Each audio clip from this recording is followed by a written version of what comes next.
Good morning sixth class. आज हम 5 chapter start करेंगे मैथ्स का। 5 चैप्टर क्या है? फ्रैक्शंस। फ्रैक्शंस इसके पहले भी आपने किए हुए हैं पर थोड़े पढ़े हुए हैं, ज़्यादा नहीं पढ़ा हुआ आपने। आपको सबसे पहले पता होना चाहिए मीनिंग ऑफ फ्रैक्शन। फ्रैक्शन का मतलब क्या होता है? देखो, कोई भी चीज़ है, जैसे सपोज एक केक है, केक गोल होता है, ये आपका गोल केक है, इसको आपने 2 इक्वल पार्ट्स में डिवाइड कर दिया। पहले ये पूरा 1 था, अब ये हाफ ये हो गया, हाफ ये हो गया, तो ये फ्रैक्शन है, ये इसके 2 पार्ट्स कर दिए हमने। ठीक है, तो ये 1 हाफ है, ये 1 हाफ हो गया, तो दोनों को मिला के एक फुल हो गया। ये होता कैसे, आपको ये भी पता चलना चाहिए कि पहले पूरा 1 था, अब हमने उसको किया 1/2 प्लस 1/2। 2 हैं, दोनों जुड़ेंगे तो 1/2 1/2। अब ये 2 और 2 का एलसीएम लिया तो क्या आ गया 2। 1 + 1 2/2 हो गया, ये 2 से 2 कट गया तो आंसर 1 आ गया। फिर वापस हमारे पास वही पार्ट आ गया जो हमारे पास पहले था। बस इसी चीज़ को आपको समझना है कि फ्रैक्शन हम कैसे करते हैं। फ्रैक्शन मतलब किसी भी चीज़ को हमने कितने हिस्सों में इक्वली डिवाइड किया है। यदि इसको आपने बड़ा छोटा डिवाइड किया होता तो हम यहाँ पे ये चीज़ नहीं मान सकते थे। इक्वल पार्ट में किया तो ये 1/2 1/2 हुआ। अब यदि सपोज हमने इस तरीके से ना डिवाइड करके इसको हमने ऐसे डिवाइड किया होता, ठीक है, यहाँ से एक इतना पार्ट हमने केक का निकाल लिया होता, तो ये जो ये वाला पार्ट है केक का, वो जो हो जाएगा वो होगा 3/4 और जो निकाल लिया वो हो जाएगा 1/4। इसको हम पहले 4 इक्वल पार्ट्स में डिवाइड कर लेंगे, 1 2 3 4। अब इसमें से हमने ये वाला पार्ट निकाला है, जो वाला पार्ट निकाला है वो हो गया 1/4 और जो नहीं निकाला, जो जुड़ा हुआ है, वो 3/4 हो जाएगा। तो अब वापस हम इसको जोड़ के देखते हैं कैसे होगा। तो 4 का एलसीएम 4 हो जाएगा, तो ये 3 + 1 = 4, तो ये 4/4 वापस हमारे पास 1 केक आ जाएगा। ठीक है, इसलिए ये चीज़ आपको, यदि आप स्टेप सही कर रहे हैं तो आपकी इसमें गलती नहीं होगी। इसी तरीके से आप उसको रिवर्स ले जाएंगे तो वो आपका आंसर वापस से वही आ जाएगा। क्लियर? इस तरीके से अब हमने इसके पहले वाले पार्ट को, ये 1/4 हो गया, ये 1/4 हो गया, ये भी 1/4 हो गया, ये भी 1/4 हो गया। हमने इधर पे इसको केक को 4 इक्वल पार्ट्स में डिवाइड कर दिया। पहले वाले केक को हमने 2 इक्वल पार्ट्स में किया था, 1/2 और 1/2। अब ये इसमें 4 इक्वल पार्ट्स में कर लिया, और चारों को भी हम यदि जोड़ते हैं, अभी तो हमने 1/4 + 3/4 किया था, अब हम इसको इस तरीके से भी जोड़ सकते हैं। हमने 4 पार्ट कर लिए इसके, 1/4 + 1/4 + 1/4 + 1/4। अब इन चारों का 4 4 4 4 का एलसीएम क्या होगा? 4 ही होगा। तो ये हो गया 1 + 1 + 1 + 1, तो ये हो जाएगा 2 3 4, तो ये हो जाएगा 4/4, तो ये हो जाएगा आंसर हमारा 1 आ जाएगा, जो हमारे पास पहले था, जो जैसा हमारे पास केक था। इस चीज़ से आपको समझ में आ ही जाएगा। अब फ्रैक्शन कैसे होते हैं? फ्रैक्शन हम इसमें इस तरीके से लिखते हैं। आपको इस चीज़ को भी क्लियर होना चाहिए कि हम इसको लिखते कैसे हैं। सपोज मैंने लिखा 3/4, तो ये जो नीचे वाला पार्ट है इसको हम बोलते हैं डिनोमिनेटर, और ये जो ऊपर नंबर आता है इसको न्यूमरेटर। आपको इस चीज़ को ध्यान रखना है। ऊपर जो नंबर आता है फ्रैक्शन में उसको हम न्यूमरेटर बोलते हैं, और जो नीचे आएगा वो डिनोमिनेटर। अब हम एक्सरसाइज शुरू करते हैं 5.1। यहाँ पे यह आपकी बुक में पेज नंबर 101 पे है। इसमें फर्स्ट क्वेश्चन आपके टिक द करेक्ट आंसर है, जिसमें आपको पिक्चर्स भी देख के आंसर करने हैं, और वैसे भी आपको फर्स्ट क्वेश्चन जैसे है, इन 5/8 द डिनोमिनेटर इज। आपको डिनोमिनेटर मैंने अभी बताया, नीचे वाला नंबर डिनोमिनेटर होता है, तो आपको बताना है इसमें से डिनोमिनेटर कौन सा है। तो 8 सेकेंड आंसर इसका सही है। डिनोमिनेटर इसका क्या है? 8 है। सेकेंड वाले में शेड किया हुआ है, the shaded portion of which of the following figures present 5/8। इधर पे आपको 4 फिगर्स दिए, आपको फ्रैक्शन दिया है 5/8 का फ्रैक्शन किस में करेक्ट है, किस में करेक्ट शेडेड किया हुआ है।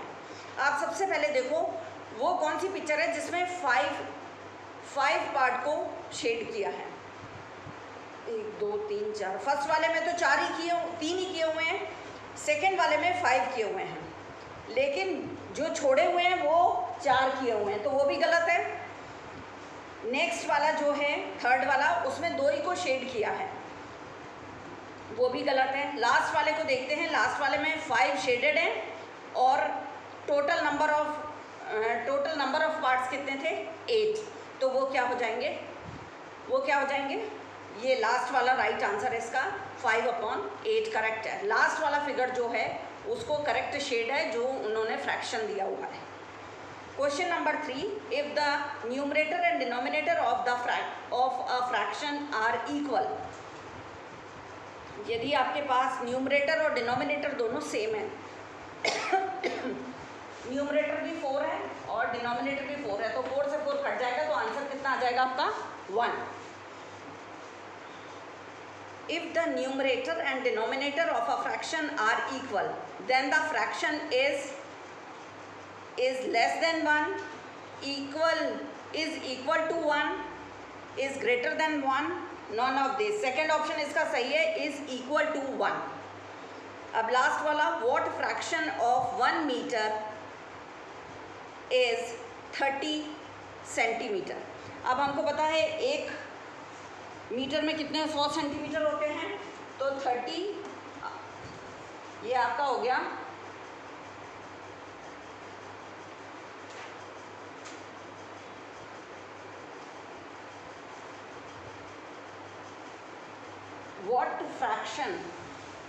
1 meter is 30 सेंटीमीटर।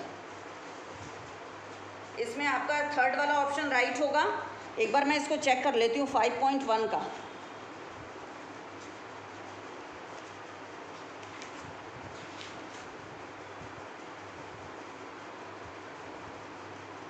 हाँ, 5.1 का थर्ड वाला ऑप्शन सही है। 3/10 कैसे आएगा? ये आपका हो गया, कितना दिया है? 30 सेंटीमीटर।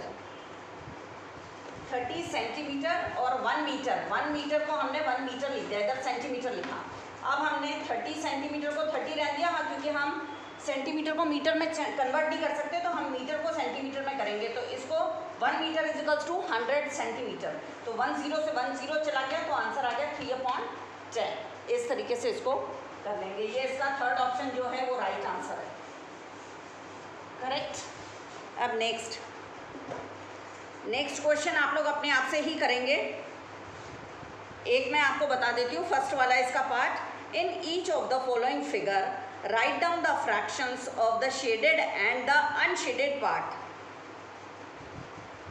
अब आप में शेडेड पार्ट का फ्रैक्शन और अनशेडेड पार्ट का फ्रैक्शन आपको करना है। अब आप जब भी फ्रैक्शन करते हैं तो आपको इस चीज़ को ध्यान देना, बहुत बच्चे इसमें कंफ्यूज हो जाते हैं कि करना क्या है।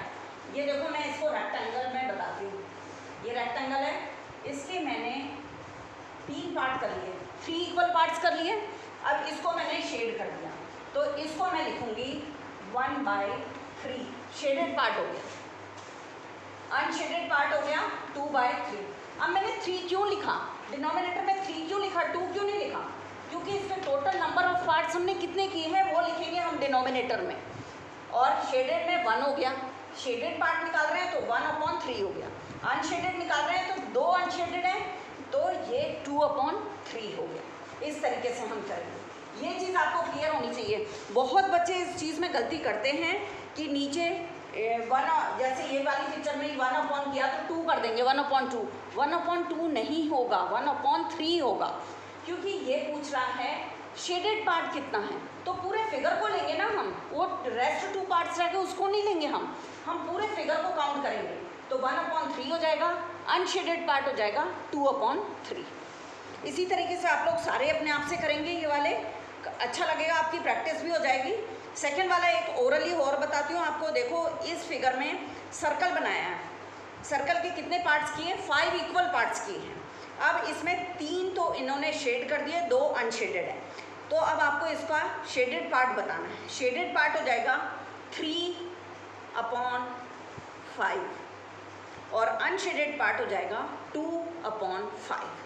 ध्यान रखना टोटल नंबर ऑफ पार्ट्स जितने किए हैं वो डिनोमिनेटर में आएंगे, गलती नहीं करेंगे। अब ये लास्ट नेक्स्ट क्वेश्चन तो बहुत अच्छा लगेगा आपको, अपने आप से ही करना है, बुक में ही करना है, इसको बुक में ही कर लें, कॉपी में भी करना है, रजिस्टर में मैंने भी आपके लिए रजिस्टर में बनाया है तो आप रजिस्टर में ही करना है इसको। Shade the part of each figure to present the given fraction 2/3। इसमें फ्रैक्शन आपको दिया है 2/3, तो अब आप इसमें से 2 पार्ट्स को 3 पार्ट दिखाई दे रहे हैं, 3 इक्वल पार्ट किए हुए हैं उस फिगर में, तो आपने 2 पार्ट को इसको शेडेड कर देना है। Shade the part of each figure to represent the given fraction, जो फ्रैक्शन आपको दिया है उसको आपको रिप्रेजेंट करना है। अब सेकेंड फिगर में आपको 4/5 दिया है, तो 4 पार्ट को आप शेड कर देंगे, एक को अनशेडेड रहने देंगे, तो वो आपका हो जाएगा शेडेड पार्ट का फ्रैक्शन। इसी तरीके से थर्ड वाले में आपको फ्रैक्शन दिया है 2/6, कोई भी टू आप फ्रैक्शन, कोई भी 2 पार्ट्स को आप शेड कर देंगे और बाकी 4 को रहने देंगे। इसी तरीके से आप पूरे सॉल्व इसके सम्स कर लेंगे। अब मैं आपको क्वेश्चन नंबर 3 बताती हूँ। Write down the fraction those, आपको फ्रैक्शन लिखना है, right the fraction those numerator is 5, denominator is 8, जिसमें आपको न्यूमरेटर दिया है 5 है और डिनोमिनेटर आपका दिया है, डिनोमिनेटर दिया है 8। तो आप इस तरीके से करेंगे। क्वेश्चन नंबर 3 का फर्स्ट आपने लिखना है फ्रैक्शन इज इक्वल्स टू 5/8। बस इतना सा काम करना है, अपने आप से कर लेंगे, बहुत इजी है, मुश्किल नहीं है, आप लोग कर लेंगे। सेकंड पार्ट अपने आप से करेंगे, डिनोमिनेटर पहले दे दिया, न्यूमरेटर बाद में दिया है, तो कंफ्यूज नहीं होंगे। हमको जो चीज़ बोली है हम उसके अकॉर्डिंग ही सम को सॉल्व करेंगे। Question number 4, what fraction of an hour to 40 minutes. अब हमको पता है क्वेश्चन नंबर 4 हमको बताना है what fraction of an hour to 40 minutes. 40 minutes का 1 घंटे के साथ 40 डिवाइडेड बाय 60, 0 से 0 चला गया, 2 2 ज़ा 4, 2 3 ज़ा 6, 2/3 आ जाएगा। इस तरीके से कर लेंगे। हमको पता है, इसको बस आपको ध्यान से देखना, what fraction of an our, 1 घंटे का और 40 मिनट का आपको फ्रैक्शन बताना है। तो 40 मिनट लिखे आपने, डिवाइडेड बाय 1 घंटे में कितने होते हैं, 60 मिनट्स होते हैं, तो उससे हमने इसको डिवाइड कर दिया, 0 से 0 चला गया, 2 से डिवाइड किया, 2 2 ज़ा 4, 2 3 ज़ा 6, तो आंसर कितना आ जाएगा 2:3। Next question, question number 5,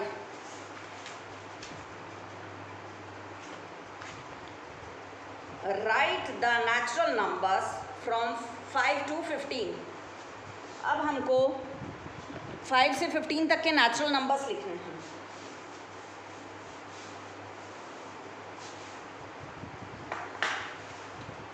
right the 5 to 15,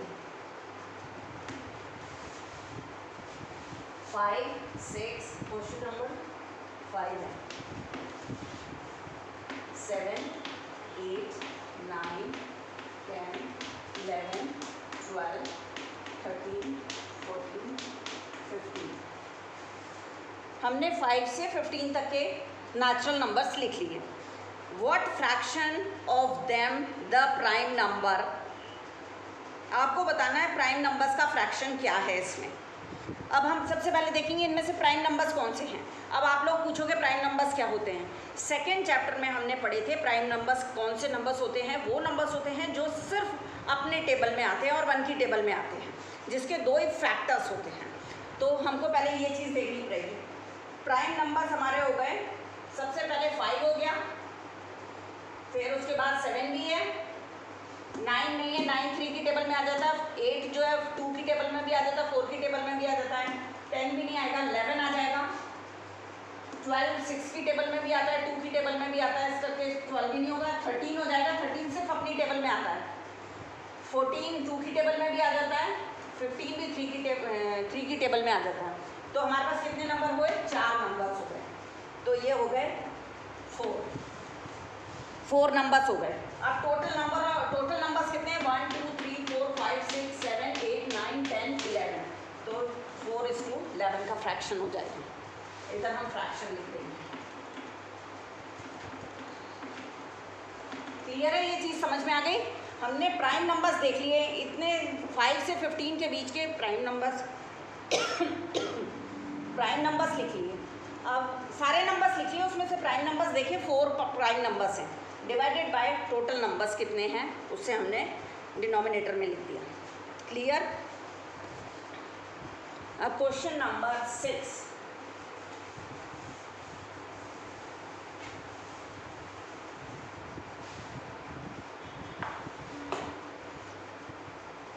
Kalpita is read a novel, contain 38 pages.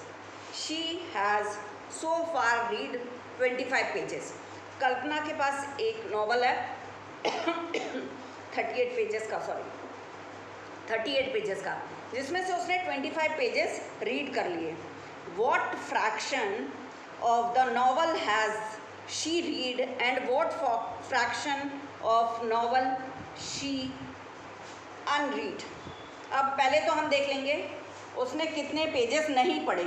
Total number of pages 38 हैं, जिसमें से 25 उसने पढ़ लिए, तो बचे कितने? 8 में से 5 गए, 3 बचे, 3 में से 2 गए, 1, 13 पेजेस अनरीड है, अनरीड पेजेस हैं। अब आपको दोनों फ्रैक्शन बताने हैं, तो जो रीड का फ्रैक्शन है,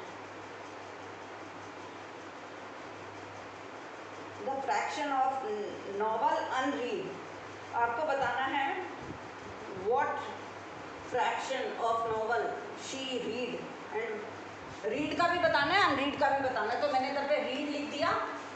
रीड का फ्रैक्शन होगा 25/38, और जो अनरीड है, अनरीड फ्रैक्शन है, वो हो जाएगा 13/38। क्लियर है, दोनों का डिनोमिनेटर यहाँ पे सेम आएगा। ठीक है, यहाँ पे आपकी 5.1 एक्सरसाइज जो बहुत ही इजी थी आपकी ख़त्म हो गई। ठीक है, आप लोग अपने रजिस्टर्स में इसको करके मुझे मेरे नंबर्स पे सेंड कर देंगे। Okay, thank you.